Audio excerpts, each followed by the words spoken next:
Hey everybody, my name's Ben. I'm alcoholic. I brought some tissue. There's some up here just in case I start crying. I'm a little bit of a ball baby sometimes. Yeah, thanks Brett. That's my sponsor. If you don't hate your sponsor, get a new one. That's why he's been my sponsor for so long. Yeah, I was asked to speak tonight, and it was a little bit strange because it's an AA meeting, you know. Are there anybody in this room that's just an alcoholic, meaning you've only used alcohol only? Perfect. Welcome. Thank you. The rest of you guys, just hold on tight, okay?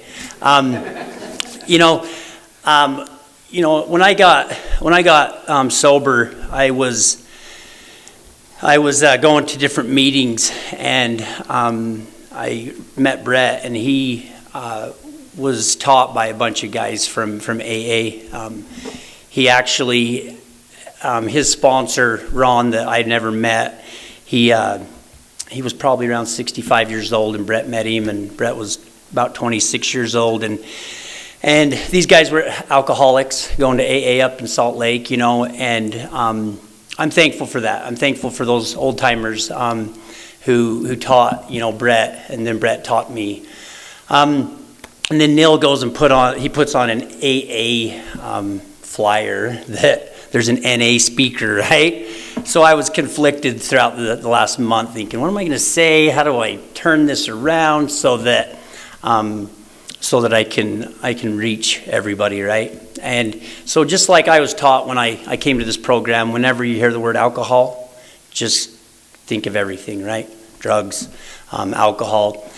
Because of this is an AA meeting, I will always use the term alcohol and sober. So, but I will talk about my life.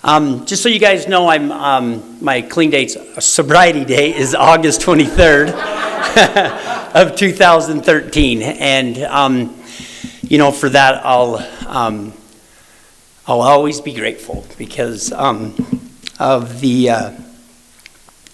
the peace and the friendship and the love that I found in the AA rooms and the other fellowships. I was born in Payson, Utah in 1978, and I grew up in Spanish Fork, Utah. And you know, I was raised in a family with a good mom and dad. Well, I say good dad today, but thank goodness for the AA program that I used to think my dad was the biggest jerk in the whole world, right?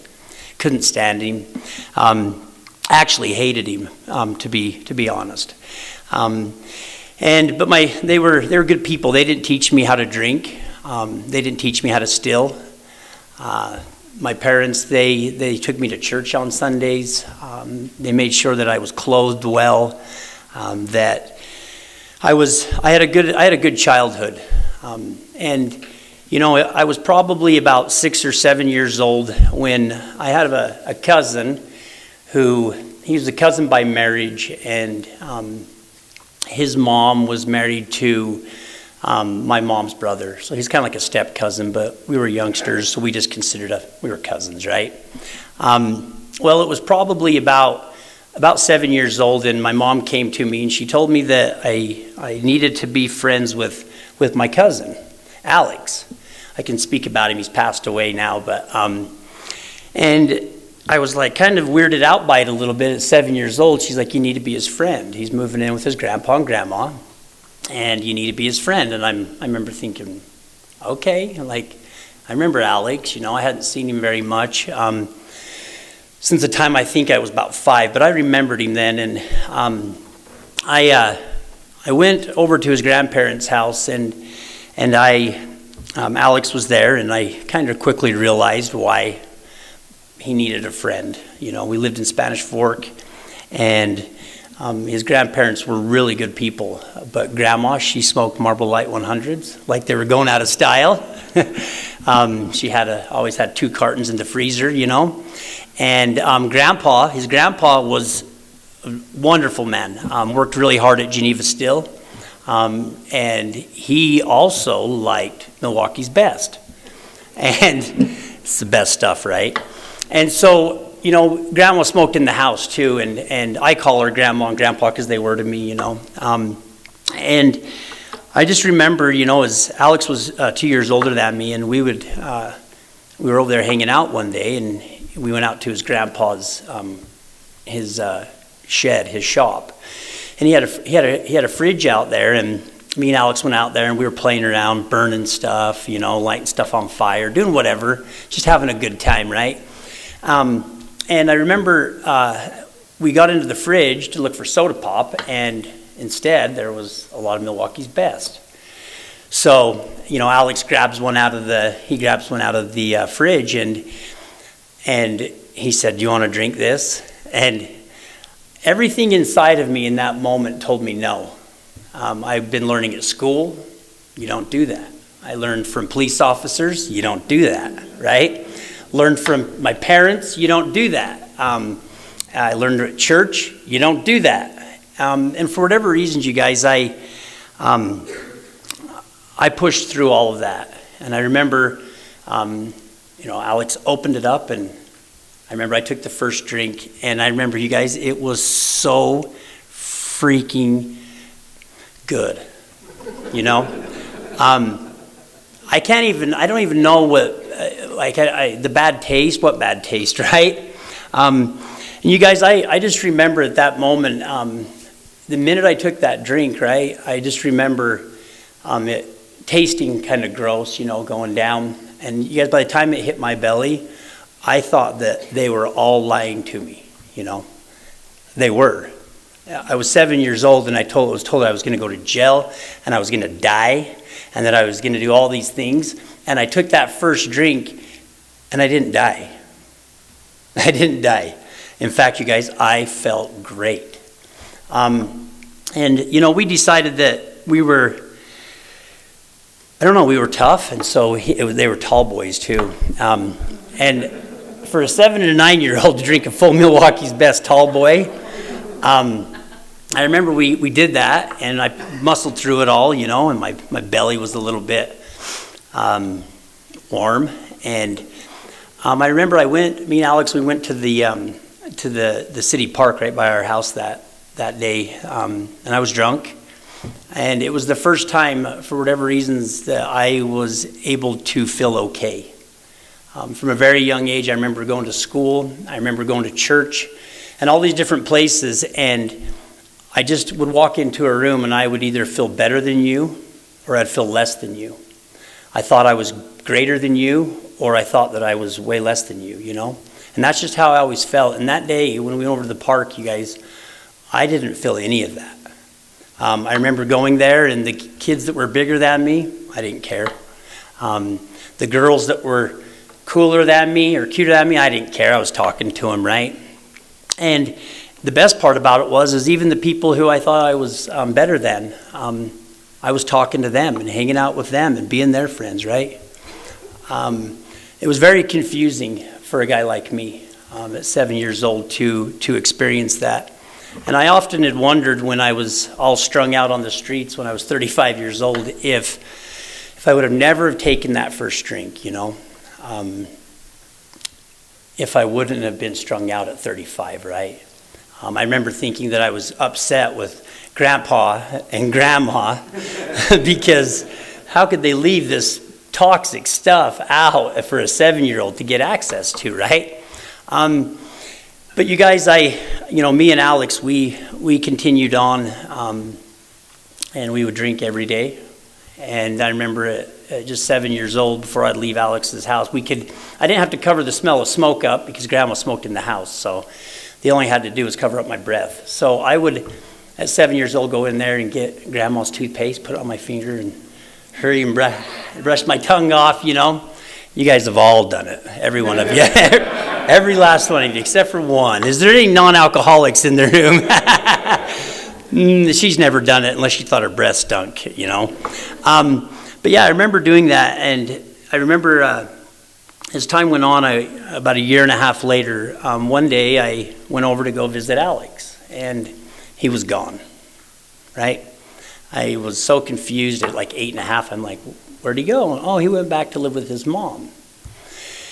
And I was confused. I didn't know much about it. And I went home, and this kind of guy right here, Grandma left about every day at the same time to go to the grocery store. She cooked such good food. And she would go cook it every single day. She'd go to the grocery store every day and buy the food, right? Old-fashioned, isn't that what we call it now? And when she was gone to go to the grocery store, I would sneak into their house, break into Grandpa's garage, because he always locked the garage. Break into the garage, and I would steal beer, and I'd go hide it in these bushes that were behind my house. And that went on for about another year. I would steal her cigarettes too, and I was just 8.5-year-old alcoholic, 9.5-year-old at that time I just felt really good. I still enjoyed going to church on Sundays with my parents. I still enjoyed going to school, and I enjoyed drinking and smoking cigarettes. And you guys, this went on for about another year until I was about 10, almost 11. And I remember I came home from school, and I was walking to my house, and I looked up and I saw Alex walking down the road from Grandma's house towards my house. And as he got there, he had a sling on his arm, right? And he walks up to me, and we kind of give each other a hug. I'm like, dude, where have you been? And he's like, I went with my mom. And I'm like, what happened to your arm? And then he's like, oh, my mom's boyfriend beat me up. And I was so confused. I'm like, what? And he's like, don't worry about it. And Alex was a lot bigger than me. We always joked around. He was the muscle, and I was the brains, right? I really love Alex.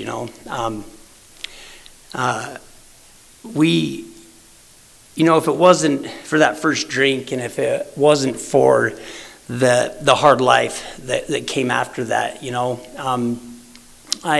a lot of times I wondered if I had never met Alex, or never had to, if he never would have moved in. But today I can say that I'm grateful for all my opportunities, with Alex and with alcohol. So Alex had moved back in. I didn't know still why he was living back with his grandparents again, and I never really understood till later on in life what was going on, But me and Alex, shortly after he moved back, we started to commit crimes, even though drinking alcohol for a 7-year-old is a crime, right? We started getting into other stuff like car hopping, stealing stuff from cars, And we were car hopping by one of our neighborhoods, and we got into a vehicle, and we found some marijuana in the ashtray. And I remember, you guys, just like the Milwaukee's Best, we smoked that marijuana, and I thought I had just found the greatest thing since Milwaukee's Best, And at that point is when I really started off a life that I didn't even understand what was really going on. But I started off a life of crime and drug use and addiction, right, and alcoholism. And we'll just kind of go a little bit fast forward here. Let me see. I got a son I'm going to put on airplane mode. Hold on. My one son's just texting me like crazy. Anyway, we went to school, and it was a good time. We'd go to school, and Alex and I would hang out at school a little bit. But Alex was always he was a big kid, and when I mean big kid, he was a large man for a 11-year-old, and he kind of did whatever he wanted, which I always envied, because I was a small kid, little short, skinny kid, and I was afraid of everything, and he didn't seem to be afraid of anything. Well, life goes on a little bit, and I was about 15 years old when I was a sophomore, and I started realizing that all my friends, I'm a wonderful liar, you guys, okay? I had no problem going to church on Sundays, telling everybody there that I'm just fine. I live all these ways, and I had not a hard time going and leaving and going getting loaded right after, I became a very well-versed liar, and at 15 years old is when all my friends started, the friends that used, they started to stop going to school, sloughing way too much, getting poor grades. And I just never could do that because my dad was an asshole. Like, I was afraid of him, and I just knew that he expected a 3.5 GPA or else he was going to destroy my whole life. And so I continued to go to school, but right about then at 15 is when a lot of changes started happening with everybody. I think me and Alex were finally 13 years old when we actually let other people know that we drank and smoked, you know. We kept it secret for a long time. And I remember even when we went to these parties and people were like just starting and they're like, do you guys want to drink? And we're like, oh, I don't know, never done it before, you know. Do you want to smoke? Oh, I don't know, I've never done that before, let's try it. And just a liar. I lied to everybody, you guys. I lied to all of you at the bar. I lied to all of you on the streets. I'd go to church and I'd lie. I'd go home and I'd lie. Go to school and I'd lie. And that's just kind of how things were going. And I didn't ever even recognize that until I came to AA, right? When I was 16 years old, my junior year, I decided that I wanted to go be a foreign exchange student.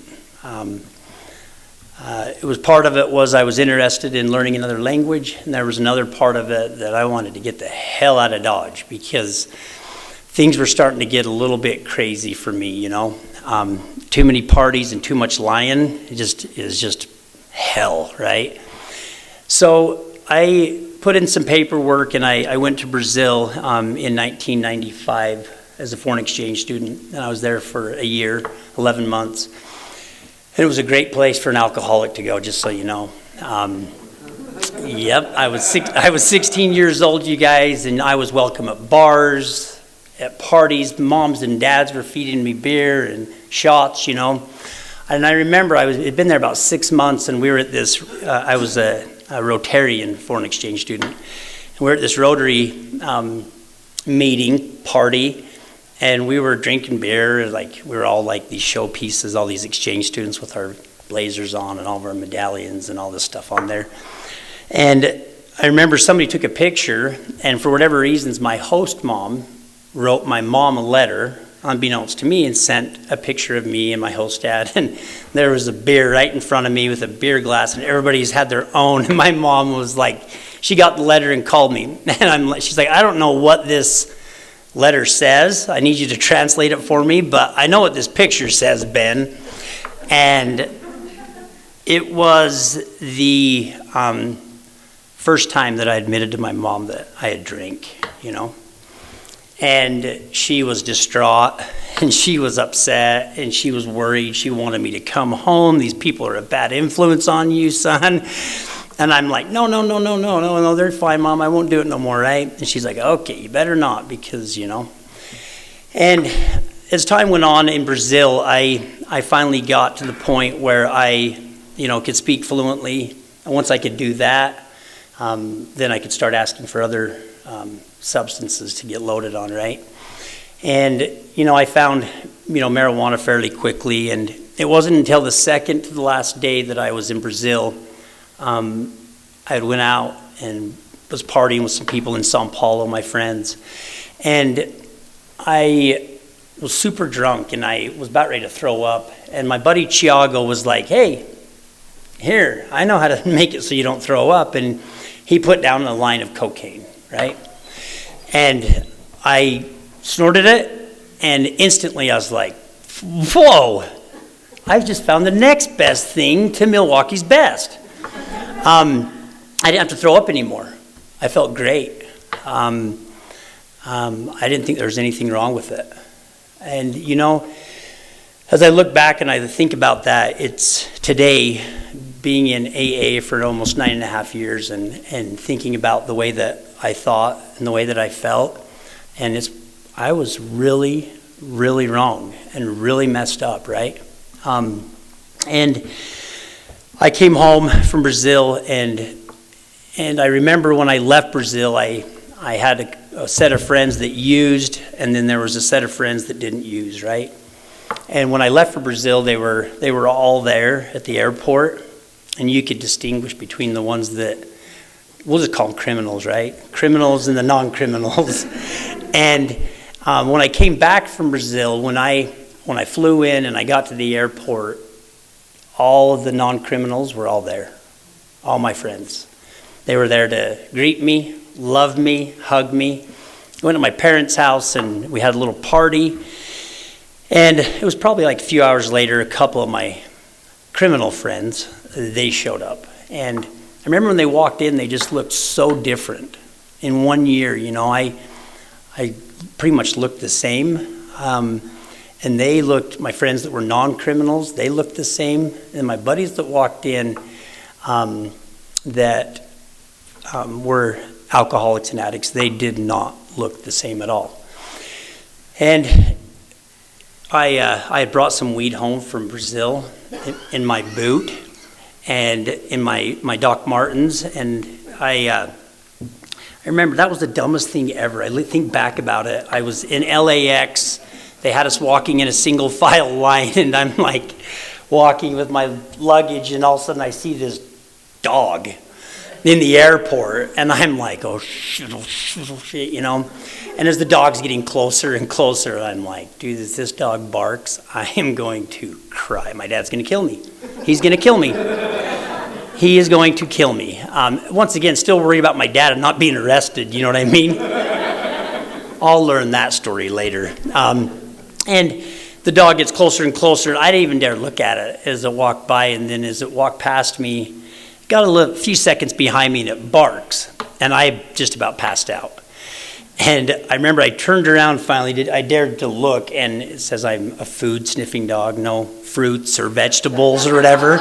And this lady had 2 apples that she had packed from Brazil, and I was like, what the heck is going on here? But I was so happy to see my friends that I didn't recognize, because I knew that I had something that they wanted, and that we could relate, and that's what connected us, right? And I went and we went and we got high. We drank quite a bit that night too. And it wasn't until later that night that one of my friends, he came up to me and said, hey, Ben, he's like, why don't you try this? And I said, what is it? And he said, back then they called it shit, crank, but it's crystal meth, right? And I remember I did it, you guys, and I started drawing on this piece of paper, a blank piece of paper. And as I went, I sat there in the same spot for almost 36 hours, just doodling, scribbling and coloring and shading. And you guys, I remember after 36 hours, I looked at it, the whole paper was black. And for whatever reasons, this guy right here, it was the next best thing to Milwaukee's best. And, I remember the next day I finally saw Alex, and he had heard through the grapevine that I'd gotten high the night before, from some friends, and I think they were all just bragging to him, saying, we saw Ben, we hung out, we got all messed up, yeah, he did some shit. And he found me at my parents' house, and he was really mad at me. He looked really different too, and he was on his way to prison. He had another court date left, and he warned me. He said, Ben, I love you, and I don't want you to do this. It's bad. It's bad, bad, bad. I've abandoned my daughters. I've abandoned my wife. And it's bad. Don't do it. And I, as a good alcoholic, oh, you betcha, buddy. I'm done. Never do it again, right? Again, lying right to my cousin's face, who had my best interest in mind at that point. And, he went off to prison, and I continued to use and to drink every day until about a year later, I finally got arrested, and I went to the Utah County Jail for the first time when I was 18 years old, almost 19. And It was at the old county jail, the one in Springville up on the hill, you know. Have any of you guys ever been there? Ooh, yucky. It was rough, you guys.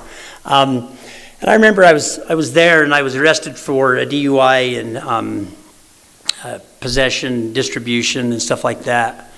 And I remember when I got to the jail, they took me to the hospital from the jail because the nurse comes in and does a check, and she's like, "This guy's got to go. Like he's not well. His heart's gonna explode." So I remember going into the hospital, and I was they had me handcuffed to the bed. I don't know if you guys have ever had that experience. It's a really humbling experience when the nurses and the doctors walk in and they look at you just like, "God, I got to do this tonight," you know.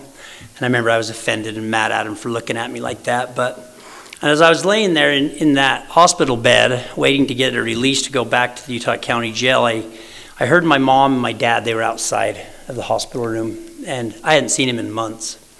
And I could hear my mom, she was crying, and my dad was being a jerk to my mom and kind of, "We're done with this," and I forgot everything that he was saying, but I remember I kept asking the sheriff, "When are my parents going to come in?" And he wouldn't talk to me, right? So finally, the sheriff left for a minute. He came back. He's like, "Hey, you're free to leave. We're going to take you back to Utah County Jail." I said, "Okay." So they uncuffed me, put him behind my back, took me to jail. I got to the jail, and I went into the drunk tank, and I got to use the phone finally. And I called my mom, Collect, from the Utah County Jail, and she answers the phone. It's 3 a.m. I didn't know what time it was. She answers the home phone, and she says, "Hello?" And I said, "Hi, Mom." She said, "Ben?" I said, "Yeah." She said, Where are you?" I said, "Why didn't you come into the hospital room and see me or talk to me?" She's like, "Where are you?" And I said, "I'm at the Utah County Jail." Click. She hangs up on me. I remember I was glad that the only other guy in there was super drunk, and he was crying. He was a drunk guy crying, and I started crying. Because out of all the people in the whole world who had ever helped me and been there to love me and support me, it was my mom. And at that point, she was done. And just so you guys know, they were never at the hospital. That was all like in here, delusions, just pure craziness, right? I found that out 3 days later when they finally came and bailed me out. They're like, "We weren't at the hospital." Are you sure you were thinking, and did you really think you heard us? I said, "No, I don't think I heard you. I heard you guys." And you guys, after that, I was able to, I got out, and I was able to stay off of alcohol and drugs for about, I don't know, it was probably like 3 months, and maybe I'm lying, like a month and a half. I'm lying. We'll err on that side. A month and a half, right? And I don't know if you guys can relate with that, you know, that drink, that hospital stay, that jail stay, that rehab stay, when you really thought and you really felt like you were going to leave and it was the last time. You were never going to do it again. I remember that, you guys, and I remember I felt it with all my heart. You know, I felt inside of me that I was not doing it again. A month and a half later, you know, I'm back at it. And it was nice because I was only back at the alcohol and the marijuana. I wasn't back on the dope, the meth and other stuff. I was only on alcohol and marijuana. I hear that quite frequently these days too. I was at Utah County Jail the other night, and this guy in there shared, and he said, "Well, I was clean for 12 years, but I mean, I was smoking weed the whole time, but you know, that's my therapy." I'm like, get lost. This guy, you know what I mean? But anyway, I got out, and I was only smoking and drinking, and which was good for me, I thought. And I began going to church again, and I began lying to my church leaders about how I was doing. "Hey, Ben, how you doing with drugs and alcohol?" Not a problem. And a few months later, I put in some papers to serve a mission for my church. People always, they're like, "You served a mission?" Yeah, I lied to do it, so don't act like it's that big of a deal, right? You guys, I remember being able to do that and to be able to lie right to your face and not think anything about it, really. I remember I felt like a little bit of a pain whenever I would do it, but not that bad, not enough to make me stop, right? And I served that mission, you guys. I stopped smoking and drinking the day before I went into this training center that we go to. And I remember being in there, and I was so happy to be separated from alcohol and drugs. Which is the bizarrest thing for me. It was so weird to me to be in there and having to, read scriptures and hang out with men all day and do all these different things. But for whatever reason, at that moment, I was just so happy to be separated from alcohol and drugs and the chaos that I was in. And you guys, I think I made it 6 months into my mission before I started using again. It wasn't something I thought of or looked for at that point. I went Cambodian speaking on my mission.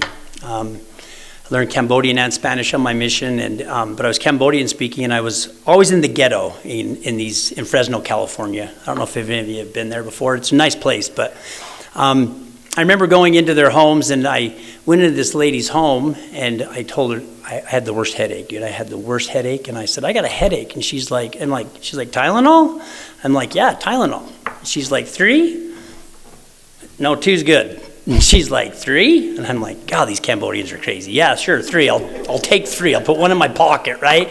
And she walks out, and she hands me these two pills, and I'm like, and I flip them over, and there's number 3 on them. Tylenol 3 with codeine.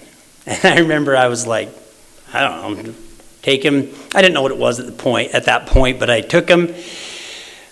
Oh, I just found the next best thing to Milwaukee's Best. Again, and she asked me a few minutes later, she's like, how does your head feel? And I was like, I feel great. And she's like, oh, you want some more? And I'm like, yeah. And she walks out of her kitchen, and she's got this bottle. Big yellow one, right? And I'm like, okay. And she opens it, and she dumps a whole bunch into a bag, like half the bottle. Zips it up and gave it to me. Well, you guys, the one thing I learned very quickly is that once you give me something that makes me feel that way, I will investigate, research, scheme, do whatever. And so when that bag ran out, I went to her house again. Wouldn't believe it. We just needed to stop by and see how she was doing. And I told her I had a headache, and she asked me if I needed some Tylenol, and I said, yeah, I do. She's like, they work so good for you, and she's like, here, you can just have this bottle. And I found out that the unique thing was that everybody, all the Cambodians, they all saw the same doctors because they were on Medicaid. They were all prescribed the same things, and the one thing that Cambodian people didn't take for pain was Tylenol 3 with codeine. They smoke opium, okay? Like, that's what they do. Like, no surprise. Yeah, and I knew that, too. I remember walking into apartment complexes, and these little teeny Asian ladies and men are just sitting there smoking a bong, and I'm like, God, this is weird. That's what they did. Their bottles were all full. And I learned that if I told every Cambodian that I had a headache, that I would have a bunch of Tylenol 3 with codeine. It wasn't until about a year into it that that I was on a split, they called him, and I had a missionary that was with me that he wasn't a member before and of the church that I'm a member of, and he asked me one day as we were on splits, he's like, have you ever thought about drinking on your mission? And I was like, no. Which I was offended, because I'm like, no? Do you want some codeine, though? which we don't ever tell nobody our secrets, right? And I was like, no. And he's like, oh, okay, well, I kind of miss drinking, you know? He was a Vietnamese kid from Washington, D.C., and We drank, and he made an ass out of himself at a member's home. And I remember just staying awake that whole night and just not knowing how to handle it, not knowing how to accept everything that what had just happened. And still, you guys, even at that point, the only thing I felt guilty for was drinking alcohol, and that the members found out about it. They didn't find out about it. He made a scene at their home. They didn't know what was wrong with him. His companion didn't know what was wrong with him. I knew what was wrong with him. And that morning, you guys, I for the first time ever, I experienced what it was like to tell on myself. The one thing that I can say about being honest is that for a guy like me, I need to have consequences. I need for somebody. That's why my sponsor's an asshole. I interviewed a lot of sponsors, you guys, and they were way too nice to be my sponsor. I remember I admitted what I had done to my president of that mission, and he said, let me know when this elder wakes up and have him call me. And the craziest thing is by the time that elder woke up and he came into my room, he was like, dude, what happened last night, man? He wanted to chop it up, and I'm like, no. He's like, what? I'm like, dude, I already called the mission president. Why? I'm like, because, dude, you were dropping the F-bomb in the member's home. You got out at the intersection and started walking with our companions, and they still didn't know what was wrong with him. Well, you guys, just because of time, I'm gonna speed it up a little bit and let you guys know that that's how my life continued until August 22nd of 2013. I got back off that mission, you guys, and I remember going to UVU. I was glad to be home, because I was sober again. There was something always about me that I just could never be happy anywhere. I never felt okay anywhere. If Ben was happy, I still wasn't okay. If I was sad, I'm not okay. And I got home from my mission, and it was probably about 6 months into it that I met a girl that I knew from the past. She was a good girl. She was pretty normal compared to me. And, she got pregnant. We got married. And the night before we got married, I hadn't used in probably a few months. After my mission, it had been a few months, and I started smoking weed again and drinking. And the night before I got married, some of my friends at my bachelor party, I used meth again for the first time in probably about 3.5 years, right? And you guys, I don't know why I am the way that I am. I spent, from the time I married her until the time I was 26 years old, for me, I don't know when I lost control. I look back, I didn't know when I lost control. And I look back at it, thanks to this program, and thanks to a sponsor who taught me the things that were necessary, right, in order for a guy like me to get it. But you guys, I just wasn't very honest with myself. I couldn't be. I don't know why it is that I can't stop. I don't know what it is about me that in my mind and in my heart, drinking and drugging is okay, right? It was probably about 26 or 27 years old when I finally came to the understanding, and I started accepting and using the word alcoholic, because they started sending me to meetings, the judge and treatment centers. And I remember going to meetings before, and I'd listen to people, I'd listen to shares, I'd talk to men, and for whatever reasons, it was a difficult thing for me to be honest still. I knew at that point, at about 28 years old, that I couldn't stop. I would go into jail and destroy my family. And I remember just thinking, I can't do this to my kids anymore. I can't do this to my parents anymore. I can't do this to my wife anymore. And it wasn't until 2013 that I got to the point where I was finally in between a rock and a hard place, right? On August 22nd, I either had to die or I had to be locked away for a long time. And because you guys, I couldn't live life with or without it. You guys think I'm crazy when I'm drinking or when I'm drugging? You got to try to meet me when I'm not, and I'm not doing anything different. I'm a crazy, ornery, angry, brainstorm, grouchy son of a bee. I went into a treatment center on August 23rd, on August 22nd, and it was a good place for a guy like me because it's a men's only facility. I don't know about you guys, but I have a hard time with sex, money, and drugs and alcohol. So I go into an all men's facility. It was a good place. I was there for 4 months. And while I was there, I tried practicing being honest. I had talked quite a bit about things that I had done to people, things that were done to me that I'd never talked about before. And I did all this work in 4 months, and I remember leaving there, and the head therapist, when I got there, he was such a weirdo, but really smart. He had this big book right there in the front of this treatment center when you walk in. And when I got there, I was high as hell. And he was like, hey, just so you know, if everybody just read this book, I wouldn't even have a job. I'm like, what's he talking about, dude? What book is that? You know? And I didn't really think much about it. It was a big book.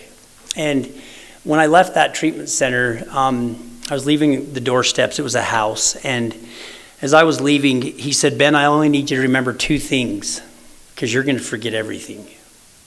And I said, okay. And he said, you need to go to as many meetings as possible. And when you go to those meetings, talk with men that have 5 or more years of clean time. Sobriety. And I was like, sure, dude. See you later. I'm so excited. My parents picked me up, took me to their house. They had a party there, barbecue, right?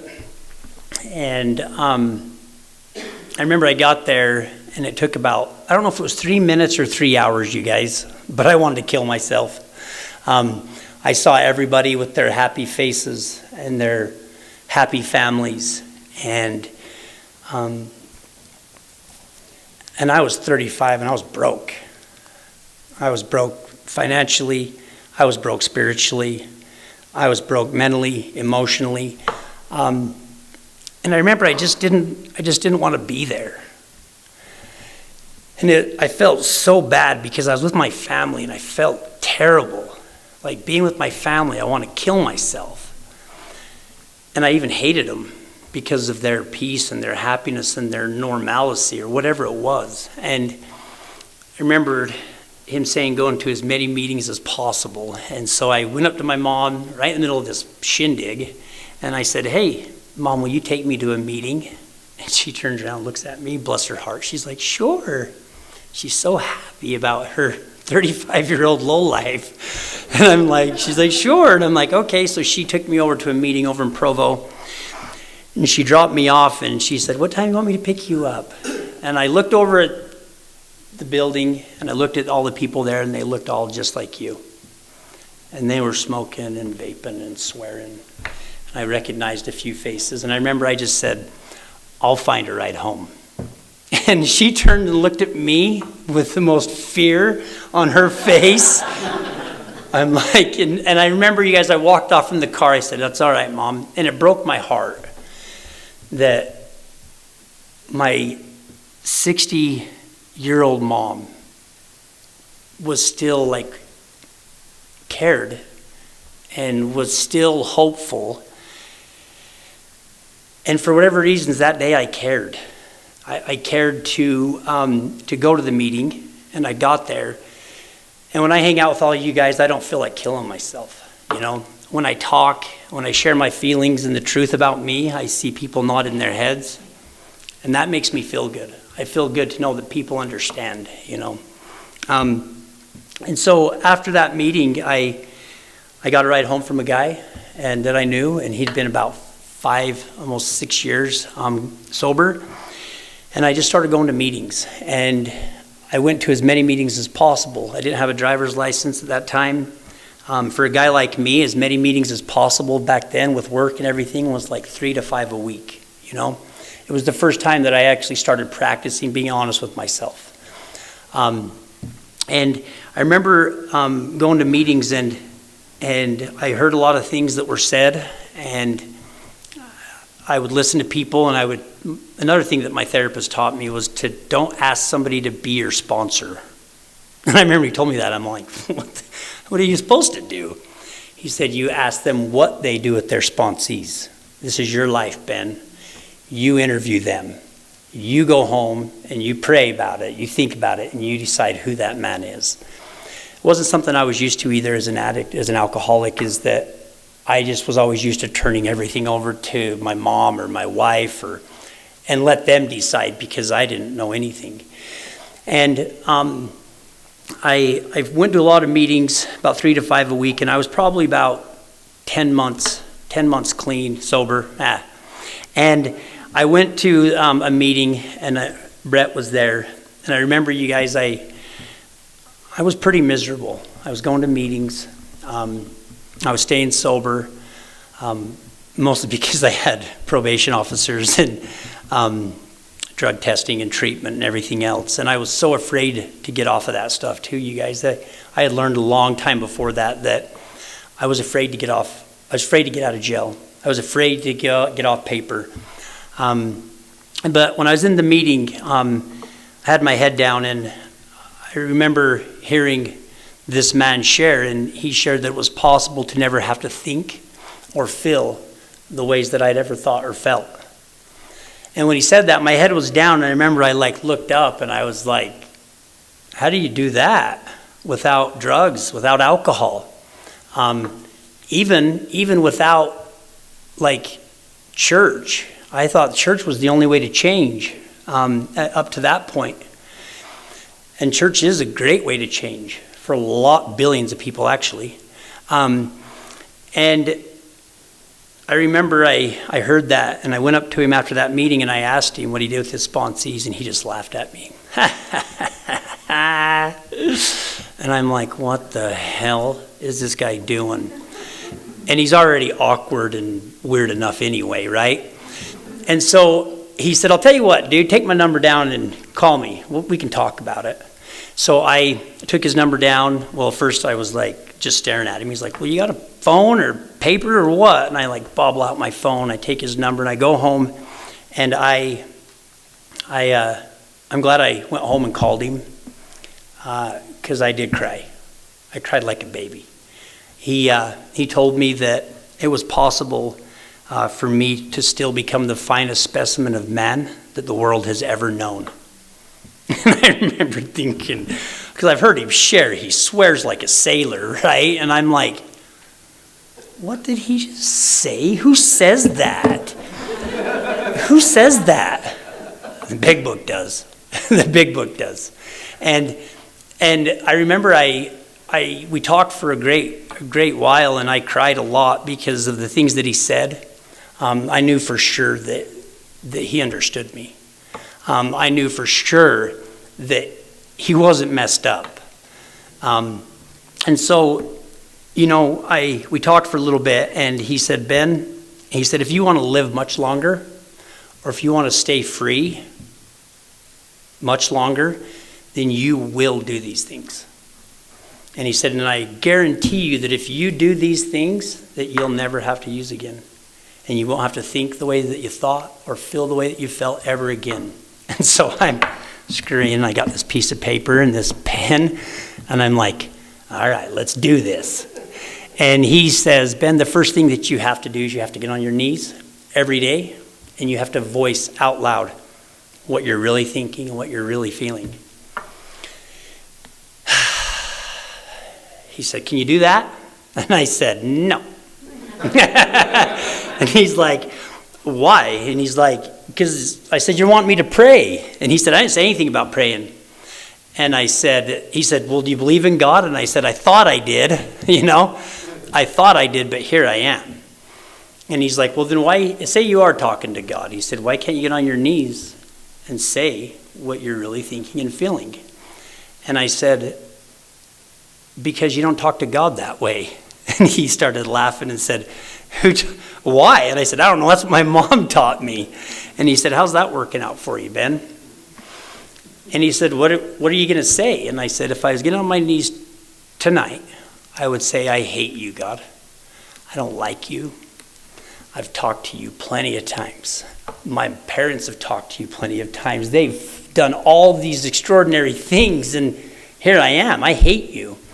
And that's when he said, well, why can't you do that? And I'm like, I don't know. My mom taught me not to. And you guys, it was the first time I'd prayed a lot in my life, and I'd listened to lots of prayers in my life, but never have I ever got on my knees and said exactly what I was thinking and feeling. I finally found one better thing than Milwaukee's Best, and that's getting on my knees and practicing being honest with myself, which later became my higher power, which later became God. The second thing he told me that I had to do was I needed to call him every day, and that I needed to practice being honest with him too. And it